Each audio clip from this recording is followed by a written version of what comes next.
Yeah, I believe that the county currently does a truth in taxation process where you essentially go line item by line item with the public, and the public is invited to look at this information and go over with their commissioners. So I think just ensuring that that process is allowed and to continue, and that the public is invited and they feel invited to also participate. I think that's important to transparency, and so.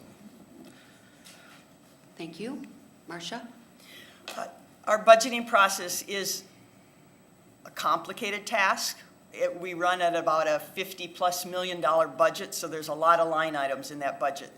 It is open to the public. If the public wants to see it, everything is on our website. I will apologize for our website. It's sometimes not as user-friendly as it possibly could be. We're going to work on that. But there are a number of documents that are on the website. We have purchased software that follows spending trends, budgets as months go on, and we continue to make all that information available to people and constituents and suppliers and state and federal agencies that need to monitor that.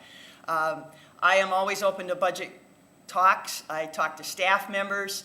We do take a close look at every non-discretionary item to see if it's something that we can do. We work hard with budgeting as far as collaborating with some of our neighboring counties and state associations that can help us save dollars through better purchases and better delivery of services. Thank you, Marcia. Lynn? My experience with the transparency of our budget's actually been pretty good. I've taken quite a few trips to the county building and talked with the county administrators. Sandra Sukla has been very helpful. She has basically shared anything I've asked, but I haven't looked on the website. I haven't tried to navigate that. It's not an easily navigable website. But when you talk with the personnel, they do share. They do tell you what's going on. I was very impressed, actually, with the administration at the county and when I had questions about budgeting. Thank you, Lynn. We will now move to question 5 and begin with Marcia. Somebody is making me get my magnifying glass out. Sorry. As candidate for county commissioner, what steps will you take to promote domestic violence?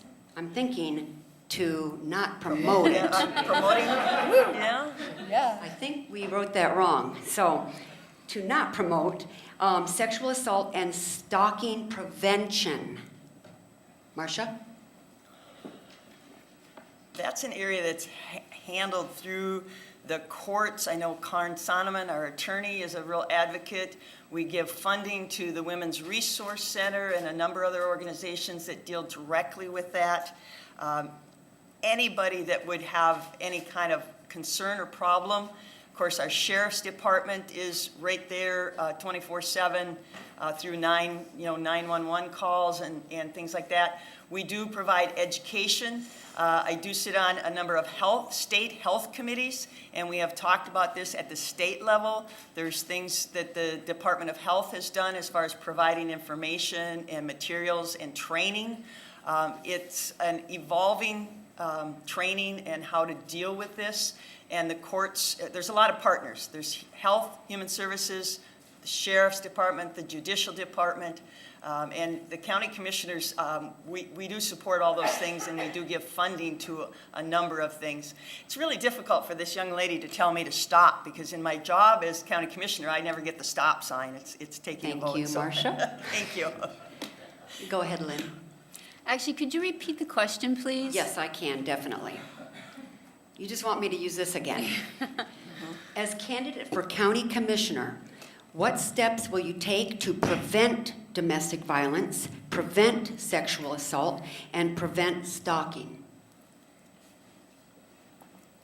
I've already started something with that.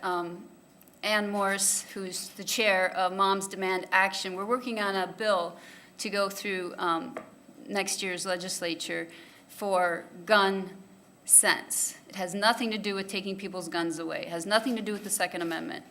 But it will have a universal background check as well as a red flag which would prevent people who have been convicted of domestic assault or violence. It would prevent them from getting guns. That's a really tall order to ask how I could prevent stalking. But it sounds like it's a community-based situation where we need to talk to our neighbors and we need to find out what's going on with people.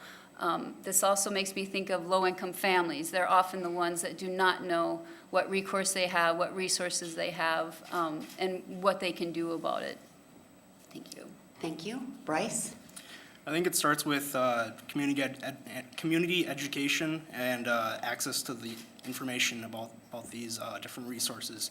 It seems like we have all these sorts of programs, but it's so hard to even know that they exist.